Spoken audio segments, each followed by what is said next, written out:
দূর দূরান্ত থেকে অসুস্থ হয়ে মানুষ ছুটে আসছেন এখানে সুস্থ হবার ভরসায়। কারো কোলে অসহায় অসুস্থ শিশু, কারো হাতে ওষুধের খালি প্রেসক্রিপশন, কেউ বা জরুরি সেবার জন্য দৌড়ে আসছেন শেষ মুহূর্তে। কিন্তু হাসপাতালের দরজা পেরুতেই তাদের সামনে ভেসে ওঠে এক কঠিন বাস্তবতা। চিকিৎসক নেই, নার্স নেই, সহায়ক কর্মীরও রয়েছে তীব্র সংকট।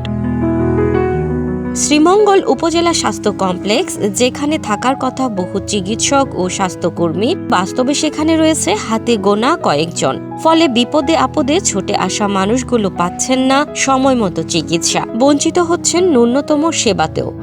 আমরা আজ দীর্ঘদিন যাবৎ অক্লান্ত পরিশ্রমের মাধ্যমে জনসাধারণের সেবা দিয়ে যাচ্ছি, কিন্তু আমাদের এখানে স্টাফ স্বল্পতা, বিশেষ করে চতুর্থ শ্রেণীর কর্মচারী, পরিচ্ছন্নতা কর্মী অনেক অপ্রতুল, যার কারণে আমরা ইচ্ছা থাকা সত্ত্বেও এই কাঙ্ক্ষিত পরিষ্কার পরিচ্ছন্নতা দিতে পারছি না।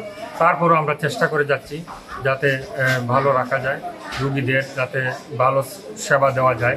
সবচেয়ে বেশি ভরসা নিয়ে এখানে ছুটে আসেন চা শ্রমিক জনগোষ্ঠী ও আর্থিকভাবে অসচ্ছল মানুষগুলো, কারণ তাদের জন্য এই শ্রীমঙ্গল উপজেলা স্বাস্থ্য কমপ্লেক্সই একমাত্র আশ্রয়স্থল। প্রতিদিন হাসপাতালের বহির্বিভাগে 3 থেকে 4 শতাধিক রোগী আসেন, কিন্তু যথাযথ চিকিৎসা সেবা না পেয়ে অনেককেই ফিরে যেতে হয় অসুস্থ অবস্থাতেই।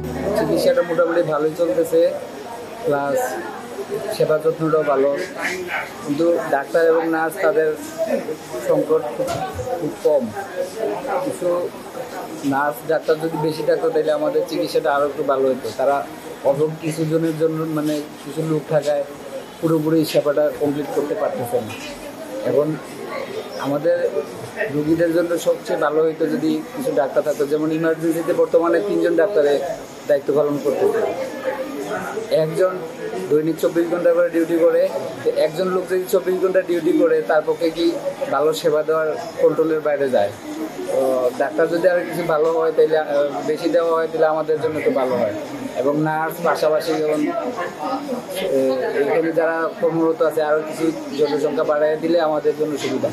কাগজে কলমে এখানে 23 জন চিকিৎসক থাকার কথা, কিন্তু বাস্তবে আছে মাত্র 7 জন। 16টি পদ বছরের পর বছর শূন্য পড়ে আছে। শ্রীমঙ্গল উপজেলা হেলথ কমপ্লেক্স আসলে 50 শয্যার হাসপাতাল। এখানে প্রায় 3 থেকে 3.5 লাখ লোকের বসবাস এবং প্রায় প্রতিদিন 400 থেকে 500 রোগী আমাদের আউটডোর সেবা নেয়।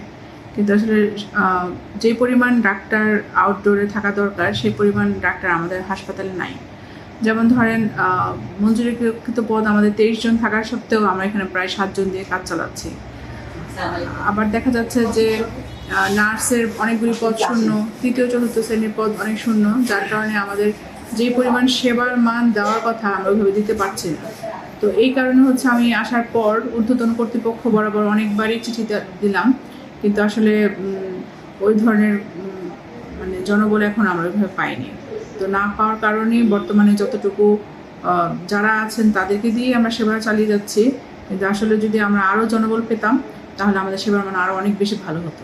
এক্সট্রিম মশার কয়েল প্ল্যান্ট ফাইবার দিয়ে তৈরি, ডেঙ্গু, চিকুনগুনিয়া বাহি সহ যে কোনো মশার বিরুদ্ধে দেয় এক্সট্রিম সুরক্ষা। দীর্ঘদিন ধরে জনবল সংকটে স্বাস্থ্য সেবার এই ভাঙাচোরা চিত্র যেন মানুষের জীবনে আরো দুঃসহায়তা যোগ করেছে। সবচেয়ে অসহায় তারা, যারা অর্থের অভাবে অন্য কোথাও চিকিৎসা নিতে পারেন না। শ্রীমঙ্গলের চা শ্রমিক থেকে শুরু করে সাধারণ মানুষ, সবারই প্রশ্ন, জীবনের সংকটময় মুহূর্তে যদি সরকারি হাসপাতালও ভরসা না হয় তবে কোথায় যাবে তারা?